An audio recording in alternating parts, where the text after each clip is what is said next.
எனக்கு அன்பான நியோமேக்ஸ் மூத்த குடிமக்கள் மற்றும் இளைய குடிமக்கள் முதலீட்டாளர்கள் நலச்சங்கங்களின் உறுப்பினர்களே மற்றும் நமது ஜாக் கூட்டமைப்பின் அங்கத்தினர்களே, மேலும் கடைசியாக இந்த நிறுவனத்தில் முதலீடு செய்துவிட்டு எந்த சங்கத்திலும் தங்களை இணைத்துக் கொள்ளாமல் தனியாக என் வழி தனி வழி என்று சொல்லி நிற்பவர்களே, உங்கள் அத்தனை பேருக்கும் சுந்தர் தியாகராஜனின் இனிமையான மாலை நேர வணக்கங்களை தெரிவித்துக் கொள்கிறேன்.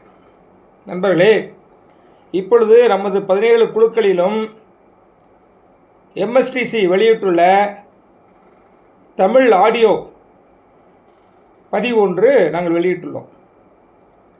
வீடியோ ஆடியோ பதிவு.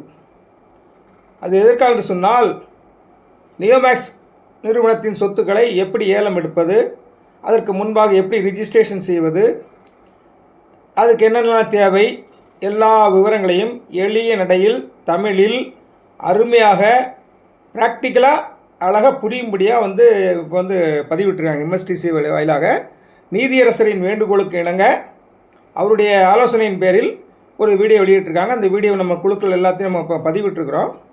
அந்த வீடியோ பொறுமையாக பாருங்கள். நிறையா பேர் எங்களுக்கு ஃபோன் பண்ணி கேட்குறீங்க, சார் நம்ம ரிஜிஸ்டர் பண்ண சொன்னீங்களா சார், நீங்கள் 1180 ரூபா செலுத்தி ரிஜிஸ்டர் பண்ண சொன்னீங்களே, அது ஏன் சார் இப்போ ஒன்றும் சொல்ல மாட்டேங்கிறீங்கிற மாதிரி சொல்கிறாங்க. தொடர்களே, நான் ஏற்கனவே இது குறித்து நான் வீடியோ போட்டிருக்கேன், யூடியூப் வாயிலாக போட்டிருக்கிறேன். என்னென்னா, இப்போ முதல் கட்ட ஏலம் விட்றாங்க. இந்த ஏலம் போயிடுச்சுன்னா அனைவருக்கும் நல்லது. எல்லோருக்குமே ஒரு 15%, 20%, 25%, 30% முதல் தவணையாக நமக்கு பணமாக கிடைக்கிறதுக்கு வாய்ப்பு உள்ளது. அதனால் நம்ம செய்ய வேண்டியது, இப்போதைக்கு நல்ல ஏலத்துக்கு போனோம் ஆண்டவரே, நீங்கள் உதவி செய்யுங்க ஆண்டவரேன்னு நீங்கள் கடவுளை கும்பிட்டுக்குங்க. இப்போதைக்கு அதுதான் நம்ம சொல்ல முடியும். ஏலம் எப்படி போகுது நம்ம வாட்ச் பண்ணி பார்க்க போகிறோம். 17ஆம் தேதி ஸ்டார்ட் ஆகுது ஏலம். அந்த மாதம் 17/3 ஸ்டார்ட் ஆக போகுது. 15/5 வரைக்கும் ஏலம் போயிட்டு தான் இருக்கும். டெய்லி 300 பிளாட் விடுவாங்க. ஒவ்வொரு நாளும் விடுற 300 பிளாட்டு எப்படி ஏலத்துக்கு போகுது, எப்படி போகுதுங்கிறத நம்ம அந்த நாள் முடிவில் நம்ம தெரிஞ்சுக்கலாம். அதை நம்ம பார்த்துக்கிட்டு ஏலம் நல்ல ரேட்டுக்கு போச்சுனாக்கா வெல் அண்ட் குட்டு, நம்ம எல்லாத்துக்கும் பணம் வந்துடும் சொல்லி நிம்மதி வந்துடலாம். ஏன் நம்ம 1180 ரூபாய் செலவு பண்ணணும் இப்போதைக்கு. ஸோ அதனால் கொஞ்சம் வெயிட் பண்ணி பார்க்கணுங்கிறக்கா நம்ம கொஞ்சம் அமைதியாக இருக்கிறோம். ஒருவேளை ஏலத்துக்கு சரியாக போகவில்லை என்று சொன்னால், அடுத்த ஒரு மாதத்துக்குள்ளே நம்ம அதை பார்ப்போம். பார்த்துட்டு ஒரு 10-20 நாள் பார்ப்போம். பார்த்துட்டு சரியாக போகலனாக்கா அப்போ தான் ரிஜிஸ்ட்ரேஷன் பண்ண சொல்லி நம்ம சொல்லுவோம். அப்போது நாங்கள் ஒவ்வொரு மாவட்டந்தோறும் உங்கள்கிட்ட கருத்து கேட்போம். நம்ம செய்கிறது சரிதானாங்கிறது ஜனநாயக அடிப்படையில் உங்கள்கிட்ட கருத்து கேட்போம். கருத்து கேட்டு உங்களுக்கு சில ஆலோசனைகளை சொல்லுவோம். எப்படி ரிஜிஸ்ட்ரேஷன் பண்ணணுங்கிறதையும் நம்ம உங்களுக்கு நம்ம தெளிவுபடுத்துவோம் தெரியாதவர்களுக்கு. ஏன் ரிஜிஸ்டர் பண்ணி தான் நம்ம எடுக்கணுமா அப்படின்னாக்கா, ஒருவேளை யாருக்கு சார் தெரியும், ஒருவேளை நிறுவனத்தின் சொத்துக்கள் ஏலத்துக்கு போகவில்லை என்று சொன்னால், நாம் வாங்க வேண்டிய நிலைமை வந்தால் அப்படியே பதிவு பண்ணி கொடுத்துட மாட்டாங்க. MSTC வாயிலாக தான், அந்த போர்ட்டல் வழியாக தான் போய் நம்மளுடைய பிளாட்டுகளை நம்ம சூஸ் பண்ண வேண்டிய நிலைமை வரலாம். யாருக்கு தெரியும்? இது என்னுடைய கணிப்பு.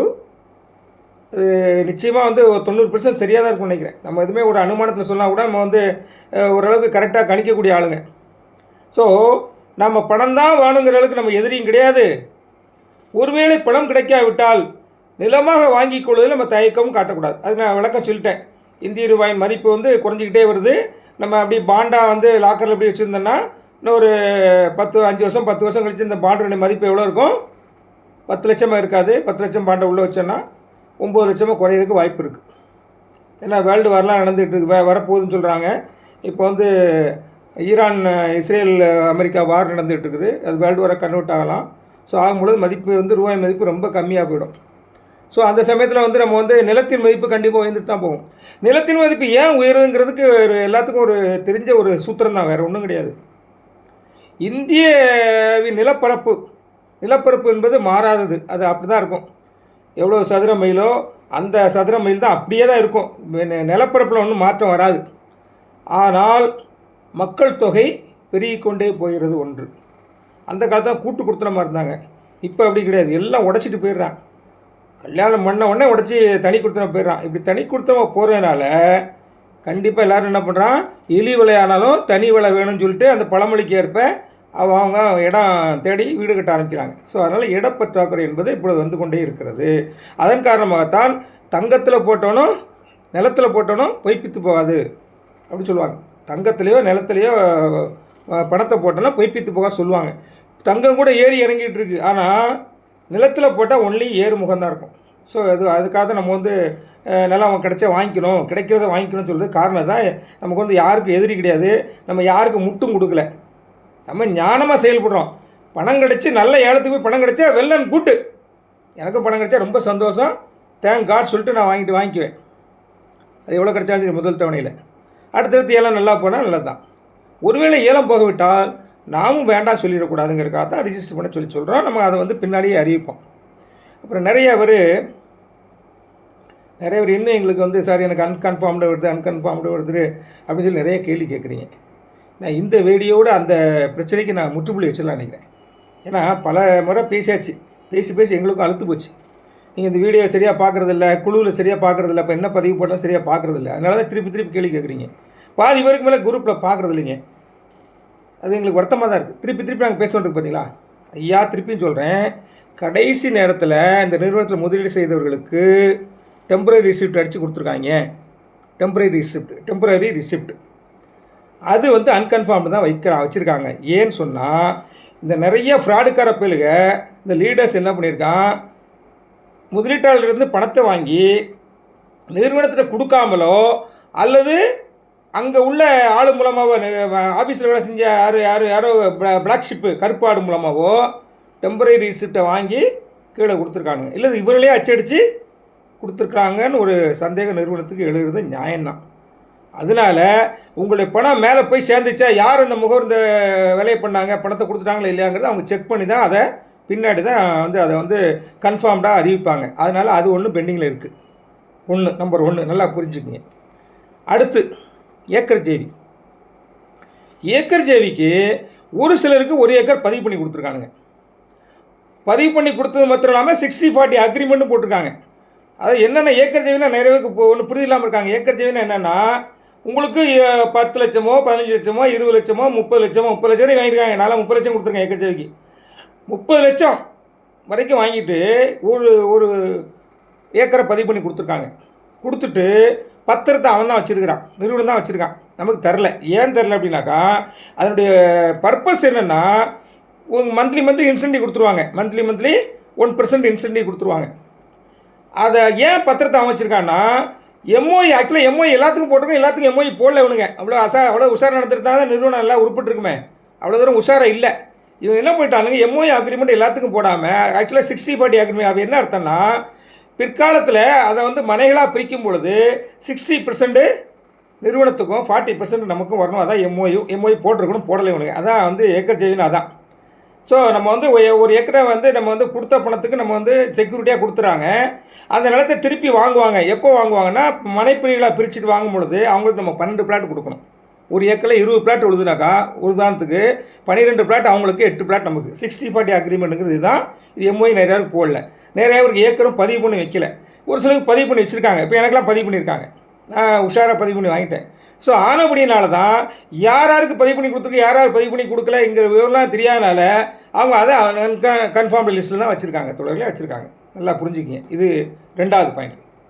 அடுத்து 3வது, நீங்கள் பாண்டை நீங்கள் ஈஓடபிள்யூ கொடுத்துருக்கும் போது அங்கே வந்து நிறுவனத்தின் சார்பாக 2 பேர் உட்காந்து வெரிஃபை பண்ணுறாங்க. ஈஓடபிள்யூ மாடியில் உட்காந்து வெரிஃபை பண்ணுறாங்க. எப்படி வெரிஃபை பண்ணுறாங்கன்னா, இது வந்து எத்தனை வருஷம் ஆச்சு, என்ன ஸ்கீமில் போட்டிருக்காங்க, 3 வருஷ ஸ்கீமா 4 வருஷ ஸ்கீமா அப்படிங்கிற இதை பார்த்துட்டு, அந்த பேமெண்ட் கொடுத்த டேட் இருக்கு இல்லையா, வருஷம் டேட்டு மாதம் இருக்கு இல்லையா, அதுலேருந்து 4 வருஷம் ஸ்கீம்னாக்கா 4 வருஷம் ஆகி முடிஞ்சிருந்துனாக்கா அது நீங்கள் ஜெராக்ஸ் தான் கொடுத்துருக்கீங்க. அப்போ இது வந்து அன்கன்ஃபார்ம்டுன்னு வச்சுருக்காங்க. ஏன் வச்சுருக்காங்கன்னா, ஒரு சிலர் என்ன பண்ணியிருக்காங்கன்னா, ரீஇன்வெஸ்ட்மெண்ட் பண்ணியிருக்காங்க. 10 லட்சம் ஒருத்தர் போட்டிருக்காருன்னா, அதை மெச்சூரிட்டி ஆன பிறகு நமக்கு 20 லட்சத்துக்கு பாண்டை வாங்கிட்டு இந்த 10 லட்சம் பாண்டை நிறுவனத்துக்கு திருப்பி கொடுத்துட்டு நிறுவனத்தை அதை பாண்டை கிழிச்சு போட்டாங்க. ஏன்னா நமக்கு வந்து வாங்கி நம்ம பணத்தை என்ன பண்ண போகிறோம், நமக்கு வந்து மந்த்லி இன்சென்டிவாக ஜாஸ்தி டபுளாக வருமே அப்படின்னு சொல்லி ஆசைப்பட்டு நம்ம ஒரு சில அப்படி ரீஇன்வெஸ்ட் பண்ணியிருக்கோம். அதனால் அதில் சிலர் என்ன பண்ணியிருக்காங்கன்னா, அந்த 10 லட்சம் பாண்டு ஜெராக்ஸ் எடுத்து வச்சுருப்பாங்களா வீட்டில், அதையும் நீங்கள் ஈஓடபிள்யூ கொடுத்துருக்கலாம்.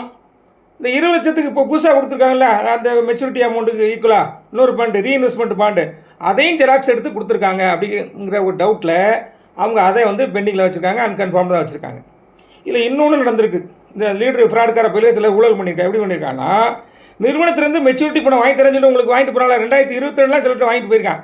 அந்த 22 வாங்கிட்டு போன பாண்டெலாம் கொடுத்தது ஒரு சில இதை வந்து காசு அவனே வந்து நிறுவனத்திலேருந்து வாங்கி அவன் ஜோபியில் போட்டுக்கிட்டான். திட்டுப்பெழுக போட்டுக்கிட்டனால உங்கள்கிட்ட வந்து கீழே வந்து பணம் சேரலை. இடையிலே உள்ளவன் கொள்ளடிச்சிட்டான். இடையில இருக்கவன் கொள்ளடிச்சு அவன் ஜோபியில் போட்டு நிறையா மாளிகைலாம் கட்டி வச்சுருக்கான். அப்படி தான் நிறையா சம்பாதிச்சு வச்சுருக்கான். ஸோ அது அவங்களுக்கு தெரியாது. உங்களுக்கு போய் சேர்ந்துருக்குன்னு நினச்சிட்டு இருப்பாங்க. அதனால அதை அன்கன்ஃபார்ம்னு வச்சுருக்காங்க. நல்லா புரிஞ்சுக்கிங்க. அதே மாதிரி இன்வெஸ்ட்மெண்ட் பண்ணுறாங்கல்ல, கடைசிக்காக இன்வெஸ்ட் பண்ணி டெம்பரேச்சர் கொடுத்துருக்காங்களா, அந்த பணத்தையும் நிறையா பேர் மேலே கொண்டு நிறுவனத்தில் கொடுக்காம இவன் ஆட்டையை போட்டிருக்கான். ஸோ இந்த மாதிரிலாம் நடந்ததுனால தான் இந்த நிறுவனமே இந்த நிலைமைக்கு இந்த கதிக்கு ஆளாயிருக்கு. தெரிஞ்சுக்கங்க.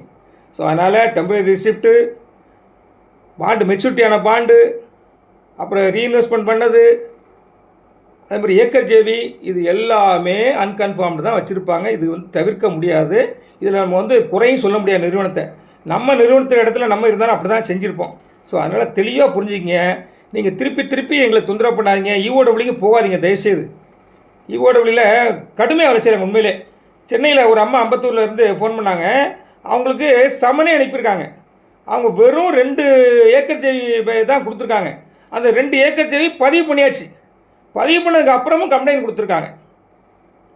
அவங்களுக்கு இஓடபிள்யூ வந்து வேலை மெனக்கட்டு வேலை அவங்க செய்கிற வேலையை விட கூடுதல் வேலையாக ஒரு போஸ்ட் கார்டில் நீங்கள் இது வரும்போது அவங்கள விசாரிக்கணும் வாங்கன்னு சொல்லி கூப்பிட்ருக்காங்க.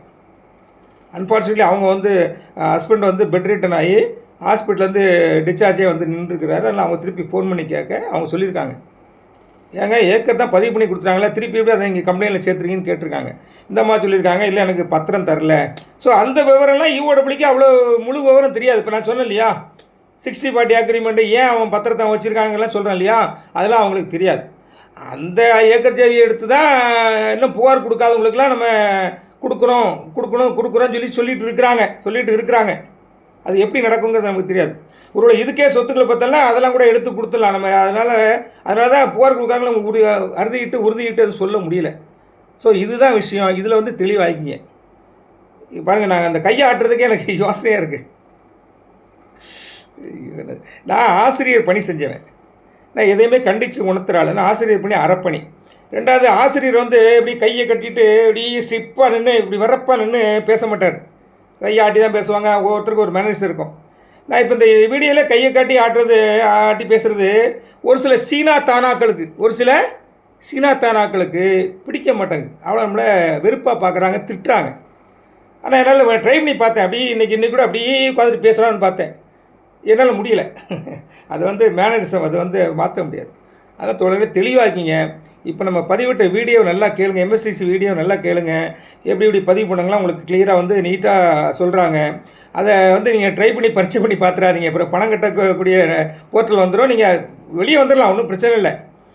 ரிஜிஸ்ட்ரேஷன் பண்ணணுன்னாக்கா கண்டிப்பாக 1180 ரூபா கட்டணும். அதுக்கு இப்போ வேலை இல்லைன்னு சங்கம் கருது. ஏன்னா நல்ல இடத்துக்கு போச்சுன்னா நம்ம கட்ட வேண்டாம். ஏன் 1180 ரூபா இழக்கணும்? நாங்கள் யாருக்கும் செலவு வைக்கணும் விரும்ப மாட்டோங்க. நாங்கள்லாம் மூத்தவங்க, வயசானவங்க. நாங்கள் சங்கத்து பணத்தையே பார்த்து செலவு பண்ணிகிட்ருக்கோம். சாப்பிட போனால் கூட ஒரு 400 ரூபா 500 ரூபா பில்லு வருதுனாக்கா நான் சொல்லுவேன், அசோக்குமார்கிட்ட சொல்லுவேன், காட் ப்ராமிஸ் அதில் உண்மை சொல்லுவேன். அசோக்கு 600 ரூபா நெருங்கி வந்துருச்சு, 550 ரூபா கிட்ட வந்துருக்குது. ஒரு ஆளோட சந்தா பணம், ஒரு மெம்பரோட சந்தா பணம் அப்படிமா. அதனால் பார்த்து நாங்கள் செலவு பண்ணிகிட்ருக்கோம். உதாரணமாக செலவு பண்ணுறது இல்லை. அது ஏங்கிறதெல்லாம் நான் உங்களுக்கு சொல்லியிருக்கேன், பல வீடியோவில் சொல்லியிருக்கிறேன். அதனால் கொஞ்சம் அமைதியாக இருங்க. நாங்கள் கேம்பெயின் அமைச்சு நாங்கள் இதை பற்றி விவரமாக பேசுனாக்கா ஒவ்வொரு மாவட்டத்துக்கும் நாங்கள் வரலான்னு இருக்கிறோம். ஆரம்பத்தில் வந்த மாதிரி வரலான்னு இருக்கோம். சுகத்தோடும் பலத்தோடும் ஆண்டவர்களை வச்சுருந்தாருன்னா கண்டிப்பாக அந்த வேலையை செய்வேன். எனக்கும் கொஞ்சம் சுகம் என்பது கொஞ்சம் முன்னப்புன தான் இருக்குது. எனக்கு வயசாகி போச்சுல, 2 டென்ஷன் வேறு. ஸோ அதனால் நாங்கள் செய்வோம். நாங்கள் செய்கிற வரைக்கும் கொஞ்சம் காத்துருங்க. அவசரப்பட்டு நீங்கள் யாரும் ரிஜிஸ்டர் பண்ண வேண்டாம், பணத்தை விரயம் பண்ண வேண்டாம். நம்ம சொல்லுவோம். நல்ல வாட்ஸ்அப்பை உன்னிப்பாக கவனித்து பாருங்கள். பேசுகிறத நல்ல காது கொடுத்து கேளுங்க, முழுசாக கேளுங்க. பாதியிலே கேட்டுட்டு நீங்கள் போயிடாதீங்க, முழுசாக கேளுங்க, உன்னிப்பாக கவனித்து பாருங்கள். அதனால் வந்து எந்த சந்தேகம் இருந்தாலும் நீங்கள் இஓடபிள்யூ போய் தொந்தரவு பண்ணாதீங்க. அன்கன்ஃபார்ம்டு விஷயமா எங்களுக்கும் தொந்தரவு பண்ணாதீங்க. பொறுமையாக இருங்க. சங்கம் செஞ்சு கொடுக்கும். சங்க மெம்பர்களை கைவிடாது, நாம பேசி வாங்கி கொடுப்போம். அதனால தான் நான் சொல்கிறேன், சங்கத்தில் சேராமல் இருக்கவங்களாம் சேருங்கங்கிறேன். நீங்கள் என் வழி தனி வழின்னு இருந்தீங்கன்னாக்கா பின்னாடி உங்களுக்கு சிக்கல் வரும்னு சொல்கிறேன். ஏதாவது சங்கத்தில் போய் சேர்ந்துங்க, நல்ல சங்கத்தில் சேருங்க, நிறுவனத்தோடு இணக்கமாக இருக்க சங்கத்தில் போய் சேருங்கன்னு சொல்லி நான் கேட்டுக்கொள்கிறேன். நன்றி தோழர்களே, நன்றி நன்றி நன்றி.